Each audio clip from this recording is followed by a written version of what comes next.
السلام علیکم ورحمۃ اللہ وبرکاتہ۔ الحمد للہ رب العالمین والصلاة والسلام علی رسولہ الامین، اما بعد۔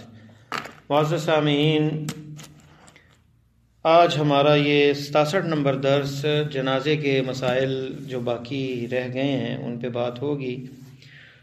رب اشرح لی صدری ویسر لی امری واحلل عقدۃ من لسانی یفقہوا قولی۔ پہلا مسئلہ نماز جنازہ کی فضیلت کیا ہے۔ ابو ہریرہ رضی اللہ تعالیٰ عنہ سے مروی ہے کہ نبی علیہ السلام نے جنازے میں شرکت کی، پھر نماز جنازہ پڑھی تو آپ نے فرمایا اسے 1 قرات ثواب ملتا ہے، اور جو دفن تک ساتھ رہا اسے 2 قرات ثواب ملتا ہے۔ پوچھا گیا کہ 2 قرات کتنے ہوتے ہیں؟ فرمایا کہ 2 عظیم پہاڑوں کے برابر، اور یہ روایت بخاری کے اندر کتاب الجنائز میں ہے۔ سوال دوسرا مسئلہ جو ہے نماز جنازہ کے بعد اجتماعی دعا۔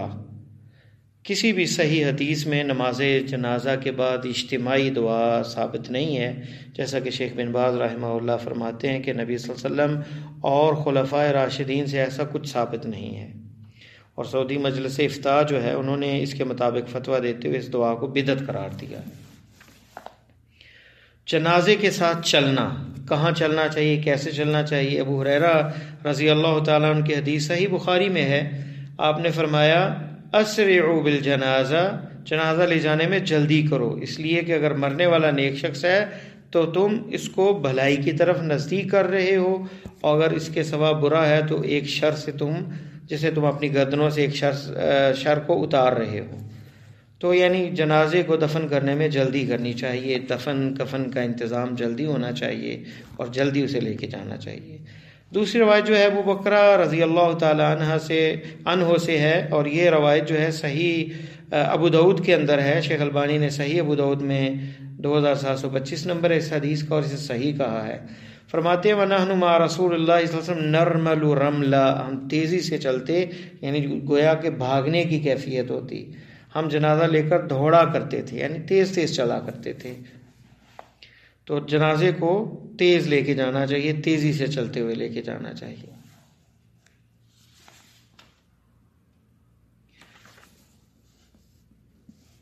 جنازے کے ساتھ جو ہے چلنا جو ہے اور اسے اٹھانا جو ہے یہ سنت ہے۔ نبی علیہ السلام سے یہ وارد حدیث جو ہے، آپ صلی اللہ علیہ وسلم سے منقول یہ حدیث جو کہ صحیح مسلم میں کتاب السلام میں ہے، آپ نے فرمایا وَإِذَا مَاتَ، یعنی جب مسلمان کوئی فوت ہو جائے تو اس کی پیروی کرو، اس کے جنازے کے اندر جاؤ، جب وفات پا جائے تو اس کے جنازے میں شرکت کرو۔ تو یعنی یہ مسلمانوں کے جو 6 حق ہیں ان میں آپ نے یہ بھی ایک حق گنا ہے۔ تو ایک مسلمان کا دوسرے مسلمان پہ جو حق ہے ان میں یہ بھی ہے کہ جب فوت ہو جائے تو اس کے جنازے میں شرکت کی جائے۔ حسن درجے کی حدیث ہے، احکام الجنائز میں شیخ البانی نے ذکر کیا، مصنف ابن ابی شیبہ کے رستے کے حوالے سے، اور یہ امام بخاری نے اپنی کتاب ادب المفرد میں بھی ذکر کی ہے۔ ابو سعید خدری رضی اللہ تعالیٰ عنہ سے روایت ہے کہ آپ نے فرمایا بیمار کی عیادت کرو اور جنازوں میں شرکت کرو، وہ تمہیں آخرت یاد دلائیں گے۔ اور پہلی جو حدیث ہے اس میں جو حقوق ہیں، اس میں جو اس سے پہلے روایت ذکر کی میں نے 6 حقوق کی، تو یہ واجبات میں سے ہے۔ تو مسلمان کے جنازے میں شرکت کرنا جو ہے وہ واجب آ جاتا ہے کہ بندے کو جو ہے اس میں ضرور شرکت کرنی چاہیے، اگرچہ اس کا حکم عمومی طور پہ فرض کفایہ کہا جاتا ہے کہ اگر کچھ لوگ ادا کرتے ہیں، سارے لوگ نہ ادا کریں تو وہ ادا ہو جاتا ہے تمام لوگوں کی طرف سے۔ جنازے کو کندھا بھی دیا جا سکتا ہے، اگرچہ اس میں ایک حدیث جو ہے اس میں یہ آتا ہے کہ من اتبع الجنازہ فلیحمل بجوانب السریر کلھا، جو جنازہ اٹھائے تو چاروں طرف سے اٹھائے، باری باری، یعنی پہلے آگے سے اٹھائے، پھر پیچھے سے، پھر دوسری طرف سے، پھر چوتھی طرف سے، لیکن یہ حدیث ضعیف ہے، آپ صلی اللہ علیہ وسلم سے ثابت نہیں ہے۔ دوسری روایت جو ہے اس ضمن میں مصنف عبد الرزاق میں ہے، آپ نے فرمایا من حمل الجنازہ بے جوانی بھی حل اربا فقط قضا الذی علیہ، جس نے جنازے کو چاروں طرف سے اٹھا لیا اس نے اپنے اوپر جو قرض فرض تھا وہ ادا کر لیا۔ اس مسئلے میں فقہاء نے اختلاف کیا کہ چارپائی کے تمام جوانب کو کندھا دینا چاہیے یا ایک طرف سے ہی کندھا دے دے اور یہ کافی ہے۔ تو صحیح حدیث سے جو ہے جنازے کو کندھا دینے کا جو وجوب ثابت نہیں ہوتا، اور یہ بھی ضروری نہیں ہے کہ چاروں طرف کندھا دیا جائے، کسی طرف سے بھی کندھا دے دے تو کوئی حرج نہیں اس میں۔ جنازے میں کہاں چلا جائے، آگے یا پیچھے؟ انس رضی اللہ تعالیٰ عنہ سے روایت جو ہے سنن ابن ماجہ کے اندر ہے کہ ابو بکر حضرت عمر رضی اللہ تعالیٰ عنہما بعض اوقات جنازے کے آگے اور بعض اوقات پیچھے چلا کرتے تھے۔ اور مغیرہ ابن شعبہ سے مروی ہے کہ نبی صلی اللہ علیہ وسلم نے فرمایا والماشی یمشی خلفہا وامامہا وان یمینہا وان یساریہا قریبا منہا، دائیں جانب بائیں جانب سامنے اور پیچھے چلے۔ یہ روایت جو ہے یہ ابو داؤد کے اندر ہے اور صحیح ہے۔ عبداللہ ابن عمر کہتے ہیں کہ نبی علیہ السلام حضرت ابوبکر حضرت عمر رضی اللہ تعالیٰ عنہم کو دیکھا کہ یمشون امام الجنازہ، وہ جنازے کے آگے چل رہے تھے۔ اس لیے اس مسئلے میں جنازے سے پیچھے چلنا افضل ہے یا آگے اختلاف ہوا، جن میں جمہور امام احمد، امام مالک اور شافعی کہتے ہیں جنازے کے سامنے چلنا افضل ہے، اور اسی طرح امام ابو حنیفہ کہتے ہیں جنازے سے پیچھے چلنا افضل ہے۔ حضرت علی رضی اللہ عنہ کا بھی یہی موقف ہے، لیکن راجح جو نظر آتا ہے جیسے شیخ البانی نے ذکر کیا کہ آپ نے کہا ہے اتبعوا الجنائز کی پیروی کرو، جنازوں کے پیچھے چلو، تو پیچھے چلنے کا جو حکم ہے وہ زیادہ جو ہے راجح نظر آتا ہے۔ اگرچہ جواز ہے کہ آگے اور سائڈ دائیں جانب بائیں جانب اور آگے بھی چلا جا سکتا ہے، لیکن پیچھے چلنا افضل کہا جائے گا کیونکہ اس میں حدیث امر ہے اور امر مقدم ہوتا ہے جواز پہ۔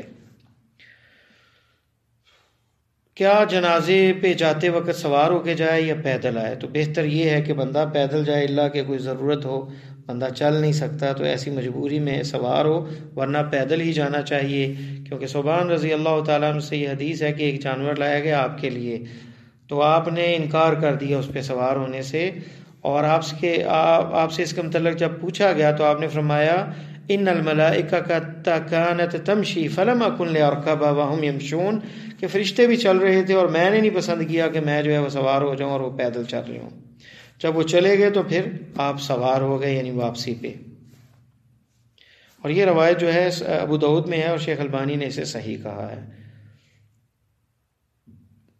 جابر بن سمرہ کی روایت میں ہے کہ ابن دحدہ رضی اللہ تعالیٰ کے جنازے میں جاتے ہوئے آپ پیدل گئے اور واپسی پر سوار ہو کر لوٹے۔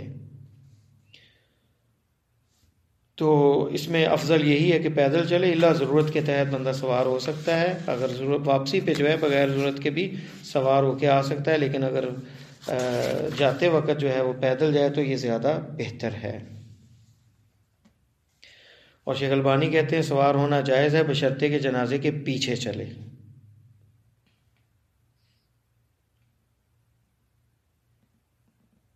کیونکہ ایک روایت میں آتا ہے الراکب یسیر خلف الجنازہ، اور یہ جو سوار ہے وہ جنازے کے پیچھے چلے، اور یہ روایت جو ہے ابو داؤد کے اندر ہی ہے، تو یعنی پیچھے جو ہے سوار جو ہے وہ پیچھے رہ کے جا سکتا ہے، تو جواز ہے اس کا کہ بندہ سواری بھی بیٹھ سکتا ہے لیکن جنازے کے پیچھے رہے، اس روایت کی بدولت۔ گاڑی پر جنازہ لے جانا اگر بہت زیادہ قبرستان دور ہو، پیدل نہ جا تو وہ ضرورت کے تحت ہے، لیکن اصل یہی ہے کہ پیدل لے کے جایا جائے اور پیدل چل کے جو ہے قبرستان جایا جائے۔ سوال ہوتا ہے نائی کے متعلق اعلان جنازے کا کرنا، کیونکہ نائی سے آپ نے منع فرمایا، اور یہ نائی جو ہے کان ینہا عن النائی، اور نائی کیا چیز ہے؟ اعلان جو ہے، جو جاہلیت کا اعلان تھا اس میں کپڑے پھاڑے جاتے، گالیں پیٹی جاتی، اس کے مدح کی جاتی، مرنے والے کی تعریف کی جاتی، اور واویلا اور شور مچایا جاتا، تو یہ نائی کرنے سے منع ہے، ورنہ اعلان کرنا جو ہے کسی کی فوتگی کی اطلاع دینا یہ منع نہیں ہے۔ نبی صلی اللہ علیہ وسلم نے نجاشی کی وفات کی اطلاع دی، اور نبی علیہ السلام نے مسجد میں جھاڑو دینے والی خاتون کے متعلق فرمایا افلا کنتم آذنتمونی، مجھے خبر کیوں نہیں دی، اطلاع کیوں نہیں دی؟ پہلی روایت جو ہے وہ بخاری کے اندر ہے، اور یہ دوسری روایت جو مسجد صفائی کرنے والی جو تھی اس کے بارے میں یہ روایت جو ہے یہ بھی بخاری کے اندر ہے۔ اور نبی علیہ السلام نے جنگ موتا میں شہید ہونے والے 3 افراد کی اطلاع دی، اور یہ روایت بھی بخاری کے اندر ہے۔ تو ان احادیث کی بدولت اعلان کیا جا سکتا ہے، جاہلیت کے اعلان سے آپ نے منع فرمایا ہے۔ اور گھر والوں، ساتھیوں اور اہل اصلاح کو اطلاع دینا یہ سنت ہے۔ تکبر اور ریا کے لیے بڑی جماعت کو دعوت دینا یہ درست نہیں، اور ایسی اطلاع جس میں نوحہ یا پیٹنا وغیرہ ہو اور اس کی تعریف اور جاہلیت کے نعرے ہوں، ایسا اعلان جو ہے وہ منع ہے۔ نوحہ سے مراد یہ ہے جس کے اوصاف شمائل، یعنی اس کے اوصاف گن گن کر بلند آواز سے بیان کرنا، رونا پیٹنا اور اچھا عمدہ کارناموں کا اس کو یاد کر کے چیخ پکار کرنا، یہ نوحہ ہے اور یہ منع ہے، جیسا کہ سبل السلام میں ہے۔ ام عطیہ سے مروی ہے کہ اللہ کے نبی صلی اللہ علیہ وسلم نے ہم سے یہ بیعت لی اور کہا کہ ہم سے یہ عہد لیا کہ ہم نوحہ نہیں کریں گی، اور یہ بخاری کے اندر ہے۔ نبی علیہ السلام نے جو ہے فرمایا کہ میں بری ہوں من الصالقۃ والحالقۃ والشاقۃ، بے شک مصیبت کے وقت اونچی آواز نکالنے والی، پریشانی کے وقت اپنے سر کے بال منڈوانے والی، اور آفت کے وقت اپنے کپڑے پھاڑنے والی عورت سے میں بری ہوں۔ تو یہ حدیث جو ہے، جو کہ صحیح مسلم کے اندر ہے، تو نہ تو بال کاٹے جائیں، اپنے منڈوائے جائیں، اور نہ جو ہے کیا کہتے ہیں گریبان پھاڑا جائے، اور نہ چیخ و پکار بلند آواز سے کیا جائے، یہ منع ہے۔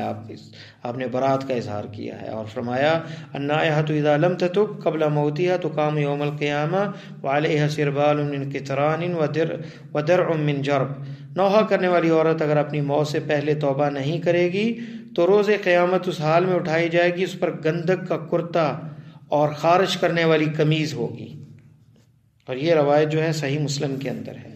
تو میت پر رونے کی جائز صورت کیا ہے؟ یعنی جس میں نوحہ کی کوئی آمیزش نہ ہو، رویا جا سکتا ہے۔ آپ نے جو ہے نبی علیہ السلام نے حضرت جابر رضی اللہ عنہ کی پھوپھی فاطمہ سے، ان کے یعنی جابر کے والد کے متعلق کہا تبکین او لا تبکین، آپ روئیں یا نہ روئیں، فرشتوں نے تو اس پر اپنے پروں سے سایہ کیا ہوا تھا، اور یہ روایت بخاری کے اندر ہے۔ اور اسامہ بن زید سے مروی ہے کہ نبی علیہ السلام نے جب اپنی ایک بیٹی کے بچے کو موت و حیات کی کشمکش میں دیکھا تو آپ کی آنکھیں بہہ پڑیں۔ پھر سعد رضی اللہ تعالیٰ عنہ آپ سے اس رونے کے متعلق پوچھا تو آپ نے فرمایا ہذه رحمت جعلها اللہ فی قلوب عبادہ وانما یرحم اللہ من عبادہ الرحماء، یہ رحمت ہے جسے اللہ تعالیٰ اپنے بندوں کے دلوں میں پیدا کیا ہے، اور بے شک اللہ تعالیٰ اپنے بندوں میں سے ان پر ہی رحم فرمائے گا جو لوگوں پر رحم کرنے والے ہیں، اور یہ روایت بھی بخاری میں ہے۔ رویا جا سکتا ہے لیکن اس میں چیخ و پکار کرنا یہ درست نہیں ہے۔ واللہ تعالی عالم۔ باقی مسائل کو انشاءاللہ تعالی ہم اگلی نشست میں پڑھیں گے۔ سبحانک اللہم و بحمدک اشہد ان لا الہ الا انت استغفرک و اتوب الیک۔